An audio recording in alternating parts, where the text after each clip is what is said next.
So we are continuing the section of overcoming the stage of Nama Bhasa.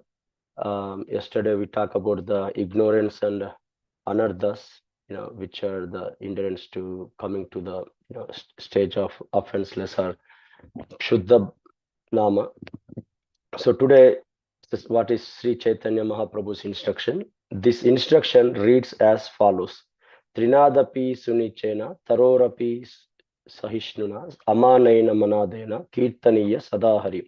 One who thinks himself lower than the grass, who is more tolerant than a tree, who does not expect personal honor, but is always prepared to give all respects to others, can very easily always chant the holy name of the Lord. This is from Sri Sishtastaka, text 3. In these keywords to advancement in chanting, four qualities, one blessings are mentioned. Chinadapi Sunichena, one who thinks himself lower than the grass. Tarorapi Sahishtuna, one is more tolerant than a tree. Amanena, who does not expect a personal honor. Manadena, but who is always prepared to give all respect to others. Kirtaniya Sadahari, he can very easily always chant the holy name of the Lord. Why these are the qualities so important for the chanter? Srila Bhakti Siddhanta Saraswati Thakura explains that someone who considers himself to be the supreme enjoyer can neither understand his own insignificant position nor can be patient. He is not interested in giving up his false sense of distinction and is strongly disinclined or even unable to regard anyone else as equal. Two definitions of the humility. Srila Prabhupada provides a suitable definition of humility for our better understanding. Humility means that one should not be anxious to have the satisfaction of being honored by others. The material conception of life makes us very eager to receive honor from others. But from the point of view of a man in perfect knowledge, who knows that he is not his body, anything honor or dishonor pertaining to this body is useless. One should not be hankering after this material deception. This is from Bhagavad Gita 13:8 to 12. Srila Sanatana Goswami describes true humility and its relationship to Krishna Prema, love of God, with these words. Scholars define humility as when a person, even though possessing all good qualities, considers himself to be completely unqualified, worthless, and unintelligent. Therefore, by his words, activities, and intelligence, it is the duty of the sadhaka to conduct himself in such a way that he will become fixed in humility. An intelligent person should not do anything which is opposite to humility. Factual humility is the mature stage of prema. Bruhad Bhagavatamrita 2.222 to 224. Thus, the root cause of all offenses which prevent us from the incessantly chanting the holy name is the enjoying disposition caused by the false ego and resulting in the bodily conception of the life. Impelled by this attitude, one turns away from serving Krishna and regards the whole world as an instrument to satisfy his senses. At the same time, one is dragged into subordination of the lower modes of ignorance and passion. By the contact with the mode of passion, one's original love of Krishna is transformed into insatiable lust and then into anger and illusion, which are both symptoms of the modes of ignorance. This is explained by Sri Krishna in Bhagavad Gita, verse 3.37. The etymology of the word aparadha is rahad artad aradhanat apagatha, which means being turned away from the service, or more exactly, being turned away from the service of Radharani and her maidservants. This aversion leads to offenses, especially against devotee. Since the process of Krishna conscious aims at becoming servant of the servant of the servant of Krishna, one cannot follow this process as long as one wants to be enjoyer of all one's service. The first step to realize Trinadapi worth is therefore to practice detachment from identification with the material body. As King Kulashekara prays, this body's beauty is fleeting, and at last the body must succumb to death after its hundreds of giants have become stiff with old age. So, why, bewildered fool, you are asking for medication?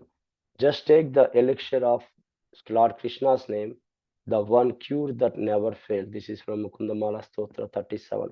By practicing detachment from the material conception of life, the devotee develops a natural attitude of humility and compassion for the conditioned soul captured in the cycle of birth and death. Free from the envy, his heart is spotlessly pure. He has overcome the desire of for honor and assumes an attitude of respect towards every living entity. As soon as the holy name is revealed in the heart of a devotee, the qualities mentioned in the Trinadapi verse develop automatically by realizing that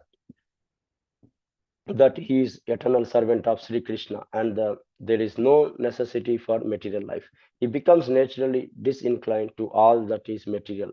He understands that gain and loss, birth and death, delight and pain have nothing to do with his real spiritual life.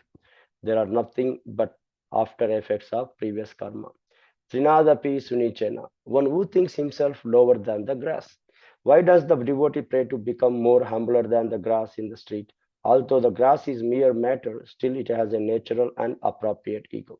Says Bhakti Vinod Thakura, whereas my false ego made of grass and subtle bodies is utterly illusory, presumptuous, and has nothing to do with my original spiritual self. Therefore, it is most befitting for me to become humbler than a blade of grass as the grass in the street does not rise after being trodden down by the masses. In the same way, the pure devotee considers himself the most fallen soul, and instead of responding to the aggression of his torturers, who might degrade him out of envy, he even prays for their benefit. Indeed, he feels lower than the grass, which is at least useful in the service of the cow by being transformed into delicious milk, whereas he thinks he performs no service at all. I think we can stop here. So, what we are we read today is from the explanation on the Sistastaka text 3. Trinatapi Sunichena, Tarorapi Sahishnuna, Amanayana Manadena, Kirtanaya Sadahari. So Chaitanya Mahaprabhu put everything into these eight texts. He gave it to us, left us Shikshastaka.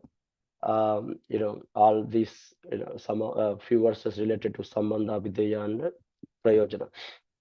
So, main thing is, as it mentioned that this verse gives, four qualities how one can be humble or lower, thinking himself lower than the grass, tolerant than a tree, and does not expect any honor, and prepared to give all respect to other. And also the blessing is he can easily, very easily chant the holy name of the Lord.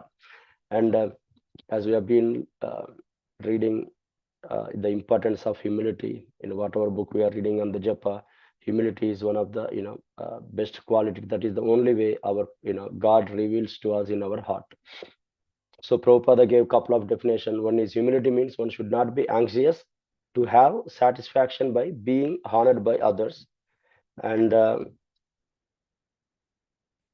another thing is, even though whatever position one has, even though he has having all the personal good qualities, but he considers himself completely unqualified, worthless, and unintelligent. These are the two, definitions of humility it is given. And factual humility is mature stage of the prema. So having misconception, and also Bhadra Prabhu also mentioned that, I think yesterday Bhaktivinoda Goswami Maharaj mentioned, humility means not having ahankara. If you have ahankara, there is no humility, there is no pure love of God, there is no, God's revelation in our hearts. So first step of realizing this Trinadapi verse is to practice the detachment from the identification of the material body. And we also read about how to think lower than the grass. The grass on the street does not raise even after being trodden down by the masses. and instead of responding to the aggression and tortures, when he even prays for their benefit, that is the meaning of uh, thinking lower than the brass. I think with that we can